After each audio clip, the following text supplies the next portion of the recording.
salamat at nagpapakita ang Haring Araw. At dahil muna natin ng Diyos, yun naman ang bayan. Para sa ating national anthem. Manda po tayong lahat.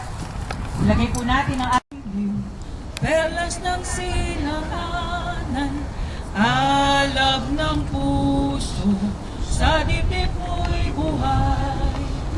Lumang hinirang, duyan ka ng magiting, sa manlulupig, di ka pasisiil, sa dagat at bundok, sa simoy at sa langit mong bughaw.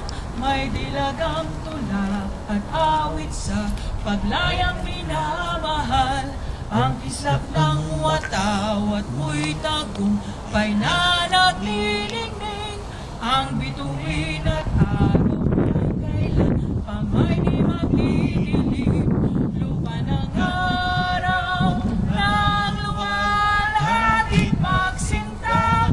Buhay ay langit sa piling mo. Aming ligaya may mag-api ang mamatay ng dahil sa'yo.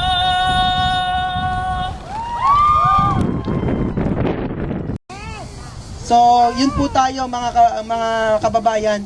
Ipaglaban natin, tayuan natin, express natin yung damdamin natin para sa isang layunin.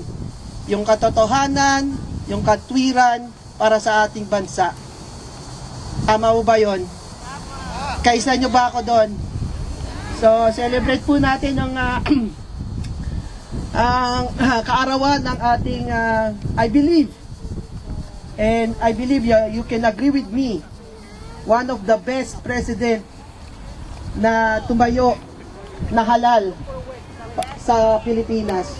Plano ng Diyos, sa kalooban ng Diyos, ay walang makapipigil. 10 years. 2016. Tay Digong, nandito pa rin kami. Pasalamatan ng ating 16. Diyos sa Tay Digong, buhay. 16. Naagya po mi dire. Ama sa pangalan ng Years Jesus, na. balik na. Laban na.